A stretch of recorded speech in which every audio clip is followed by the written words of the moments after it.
یعنی یہ ایک مقافات عمل ہے کہ 3 سے 4 ہفتے تک وہاں پہ ٹوٹل کلیم ڈاؤن تھا. وہاں پہ انٹرنیٹ بھی نہیں آپ استعمال کر سکتے تھے. تو اس سے ثابت ہوا کہ معاملہ نسلوں کا نہیں ہوتا ہے، سوچ کا ہوتا ہے. ٹھیک ہو گئی، چاہے وہ جو جس ایج گروپ میں بھی ہو. تو سب سے پہلی بات یہ ہے کہ یہ پاکستان میں پہلی مرتبہ نہیں ہو رہا.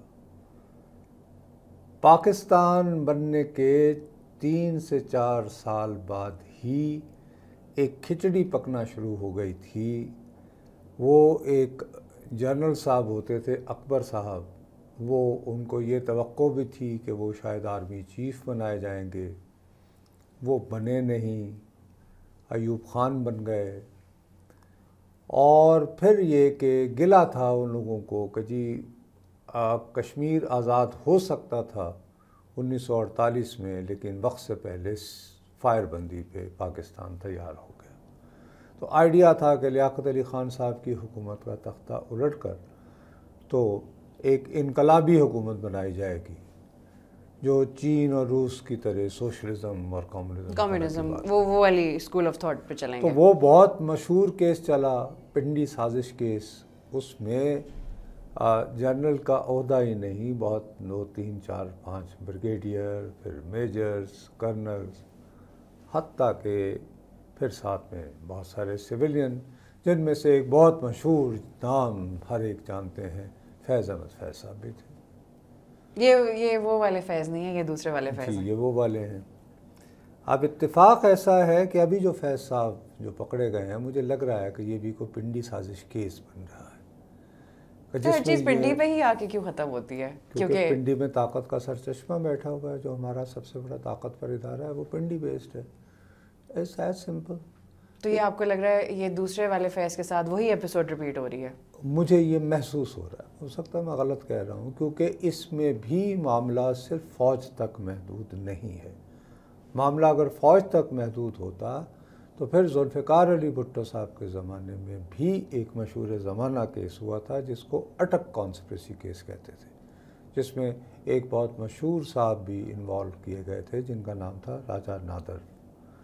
اور وہ بڑے لیجنڈری آفیسر تھے، اور وہ ایسٹ پاکستان میں لڑتے لڑتے انہوں نے سرنڈر کرنے سے انکار کر دیا تھا، اور وہ بڑی مشکلوں سے پاکستان. صاحب اگر یہ فوج تک محدود نہیں ہے تو کیا اس میں سیاستدان، جوڈیشری سب کو ہی لپیٹا جائے گا؟ پھر آہستہ آہستہ دیکھیے نا سیلاب بلا کس طرح سے آہستہ آہستہ سب پیچھے ہٹ رہے ہیں. ہر بندہ کہہ رہا ہے کہ ہمارا تعلق نہیں ہے فیض صاحب سے. ساتھ میں یہ بھی کہہ رہے ہیں نا کہ ہمارے اثاثہ تھے، ہم انہیں رکھنا چاہ رہے تھے افغانستان کی. ثاقب نثار صاحب کہتے ہیں میرا ان سے کوئی تعلق نہیں ہے. عمران خان صاحب کہتے ہیں وہ تو اثاثہ تھے. You are rushing. آپ مجھے یہ بتائیے، یہ جو ڈپٹی سپرنٹینڈنٹ جیل جو گرفتار ہوئے ہیں ان کا تو فوج سے کوئی تعلق نہیں ہے نا. لیکن ابھی وہ بھی ہو گیا. وہ بھی گزشتہ 15 سے 20 سال تک جو ہیں وہ کم از کم 15 سال میں تو اڈیالہ جیل ان کی نگرانی میں تھی. اب ان کے پاس سے وہ ٹیلی فون بھی برآمد ہو گئے ہیں، وہ سمیں بھی برآمد ہو گئی ہیں. سب کچھ اچانک ہو گیا. اچانک تو نہیں ہوا نا، ہی واز انڈر آبزرویشن. اس کو 3 دنوں کے لیے ہٹایا، کچھ بھی اچانک نہیں ہوا. 3 دنوں کے لیے ہٹایا، پھر غالباً کسی کو خیال آیا کہ یار اب اس کا تو اندازہ ہو رہا ہے کہ یہ کوئی سہولت کاری فرما رہے ہیں اڈیالہ جیل کے قیدی عمران خان صاحب کی، قیدی نمبر 804. تو وہ اپنا یہ کہ ان کو لاہور بھجوایا گیا. لیکن پھر کسی شخص کو خیال آیا کہ یار یہ تو ہم کافی ان کو آبزرو کر کے انہیں مزید کیوں نہ آبزرو کیا جائے، تو وہ واپس بھیج دیے گئے. اور ان کی نگرانی اور نگہبانی کے لیے انہوں نے کہا کہ جی یہ ادھر اڈیالہ جیل میں خواتین قیدیوں کی تعداد ذرا زیادہ ہو رہی ہے، تو شاید ہمیں ایک اور آفیسر چاہیے، لیڈی آفیسر.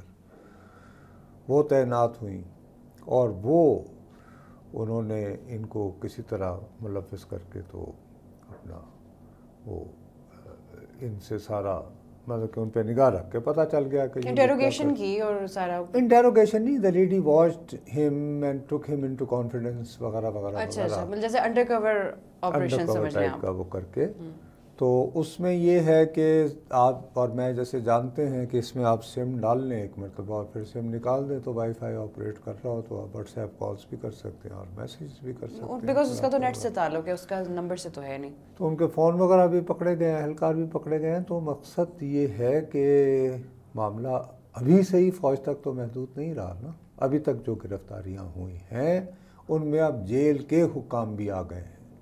تو اب دین لیٹس سی. تو سر یہ جو سب کو لگ رہا تھا کہ یہ اسٹیبلشمنٹ نے پہلی دفعہ اتنا بڑا کام کر لیا، اپنے ہی ایک بندے کو وہ اب اکاؤنٹیبل ٹھہرا رہے ہیں پورے ملک کے سامنے. ہمیں تو یہ مصیبت ہو گئی ہے نا کہ ہمارے ہاں پرابلم یہ ہے کہ ہمارے ہاں ہر چیز پاکستان میں پہلی مرتبہ. تو سر یہ اگر لیٹ سے بھائی 1971 کی جنگ ہارنے کے بعد یحییٰ خان سے استعفیٰ کس نے لیا تھا؟ تو یہ سر اگر نہیں، یحییٰ خان اس وقت chief of the army staff تھے. استعفیٰ کس نے لیا تھا؟ ان کے ادارے کے گل حسن صاحب نے لیا تھا. تو یہ ہم اس کو یہ نہیں کہہ سکتے کہ یہ پہلی دفعہ ہو رہا ہے. نہیں، وہ اس طرح پہلی مرتبہ ہوا تھا کہ ایک sitting chief of the army staff سے، جو اس وقت اپنے آپ کو صدر پاکستان بھی کہتے تھے، ان سے انہی کے اداروں نے کہا کہ بس بھائی بہت ہو گئی، جائیے. اور پھر انہوں نے ہینڈ اوور کیا. یہ مطلب یہ ایک step in the right direction. پھر ہم اس کو ابھی بھی نہ سمجھیں ان کے کوئی اسٹیبلشمنٹ کے اپنے انویسٹڈ انٹرسٹ ہیں ابھی بھی کہ وہ یہ ایک سٹیپ لینا چاہ رہے ہیں. کسی کی نیت پر اس وقت بیٹھ کے میں کیسے اعلان کر دوں کہ یہ بدنیتی ہے؟ سر بدنیتی کی تو بات نہیں ہو رہی، میں کہہ رہی ہوں کہ سر کیا واقعی آج آپ ایک عجیب و غریب قسم کے سوالات کر رہی ہیں. میں صرف آپ کو یہ سمجھانا چاہ رہا ہوں. اس کے بعد پھر حمود الرحمان کمیشن بنا تھا نا، تو حمود الرحمان کمیشن کی رپورٹ آئی منظر عام پر؟ نہیں آئی. سزائیں بھی ہوئی ہیں لوگوں کے، لیکن یعنی دوسری طرف بھی دیکھا گیا ہے. اسی طرح ایبٹ آباد میں کتنا شور مچا تھا کہ جی کیسے امریکی آ گئے، اس میں بھی کمیشن بنا تھا. کیا اس کی رپورٹ ابھی تک آفیشیلی ہوئی ہے؟ کبھی کوئی چیز پبلک نہیں ہوئی. اب ہم کیا وہی دعا، ہم کس طرح یہ میں یوں کر کے کہوں کہ جی اس کے ساتھ بھی وہی ہوگا؟ ہو سکتا ہے اس دفعہ نہ ہو. یعنی میں ابھی سے جو ہم یعنی پری جج کیوں کریں؟ ہم تو یہ دیکھیں گے کہ یہ سارا کچھ کرنے کے بعد نمبر 1 اس کا دائرہ دعا کس کس کی طرف جا رہا ہے. یہ صرف اسٹیبلشمنٹ نہیں ہے، میڈیا ہے، جوڈیشری ہے، جرنلسٹ بھی ہیں. کون سا جرنلسٹ؟ سر جن کا عمران خان صاحب اور فیض حمید کے ساتھ اگر کوئی ڈائریکٹ لنکیج بنتا ہے.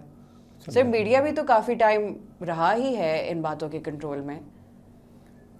آپ کو ایسا نہیں لگتا کہ فیض حمید صاحب کے جب جو ٹائم چل رہا تھا، چلیں ان کا نہیں، عمران خان صاحب کی بات کر لیتے ہیں، تو کچھ بہت سے ایسے لوگ تھے آپ سمیت جن کو اگر کوئی بھی ایسی بات کی جاتی تھی انہیں آن ایئر انہیں ہٹا دیا جاتا تھا، انہیں کہیں کام کرنے کی اجازت نہیں ہوتی تھی. میں اپنی ذات کی اور اپنے اور سر جنرلی میڈیا کی بات کر لیں.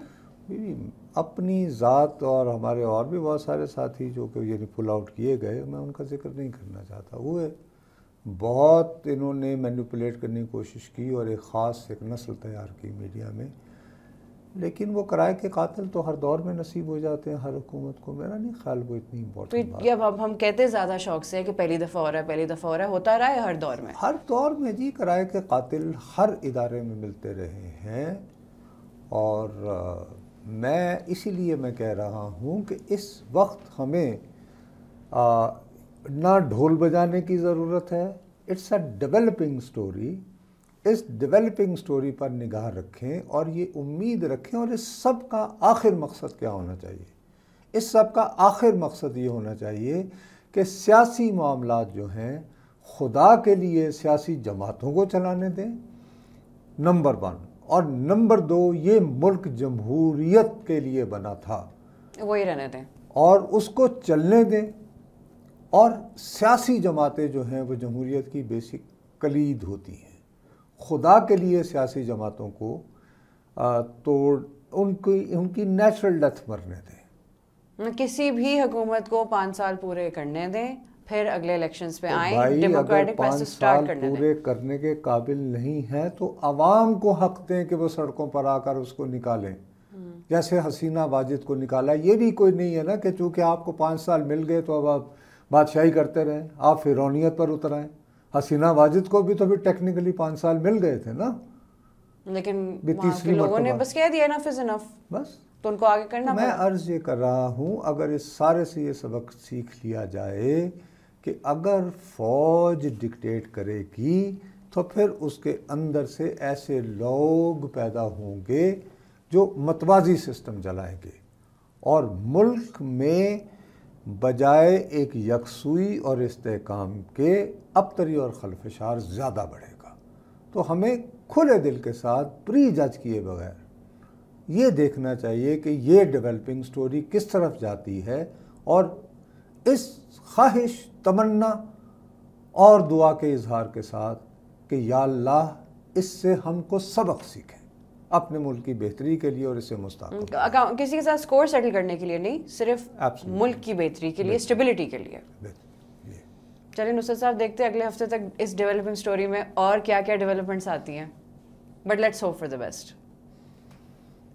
ناظرین، وہی بات ہے کہ کوئی ابھی فکس چیز نہیں ہے ہمارے پاس، اٹس اے ڈیولپنگ سٹوری، لیکن ایٹ لیسٹ کم از کم کوئی ڈیولپمنٹ سٹارٹ تو ہوئی ہے۔